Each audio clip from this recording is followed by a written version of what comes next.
Light भी चला गया। बादल, कहीं कोई दिक्कत समझने में? कहाँ प्रॉब्लम है? देखो, यदि किसी एपी के प्रथम n पदों का योग 4n माइनस n स्क्वायर है तो इसका प्रथम पद अर्थात S1 क्या है? प्रथम दो पदों का योग क्या है, दूसरा पद क्या है, इसी प्रकार तीसरे, 10वें और 9वें पद ज्ञात कीजिए। ओके,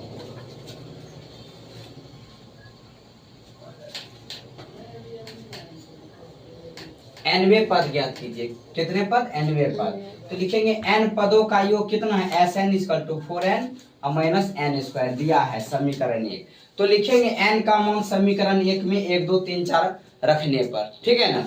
तो लिखेंगे चूंकि Sn इक्वल टू यानी n का मान कहाँ, n का मान समीकरण 1 में रखने पर, तो जहां n है वहां 1 रखेंगे। Sn equal to 4n minus n square. तो n का मान कितना? 1। n का मान कितना? 1 का स्क्वायर करेंगे तो 1 और 4 गुना 1 करेंगे 4 और 4 में से 1 गया 3 हो गया। अब समीकरण इसी तरह n का मान 2 रखेंगे S2, फिर 3 रखेंगे, फिर 4 रखेंगे, इतना आ गया। बात आया समझ में? कल रहता तो और समझ जाता। अब लिखेंगे S2 4n minus n square.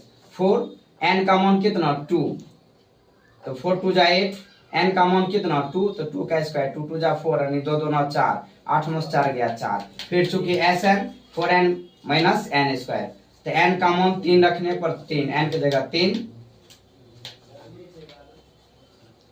Minus n का मान 3, 3 का स्क्वायर, 3 3 9 और 4 3 12, 12 में से 9 गया 3। फिर n का मान 4 रखने पर n की जगह 4, n 4 चौक 16 और 4 चौक 16 घट गया 0।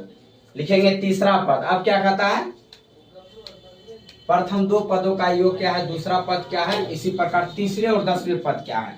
तो तीसरे पद A3 बराबर Sn माइनस S2। तो Sn कितना है पहला मेरा? देख कितना है Sn पहला? 3 और S2 दूसरा कितना है? S2 देखो कितना है? 4 और ये कितना? 3। लिखे हैं ना 3 माइनस 4, माइनस 4 में से 3 गया प्लस तो माइनस 1। अब लिखेंगे चूंकि Sn equal to 4n minus n square. अब S 10वें पद का 9वें पद Sn, तो 4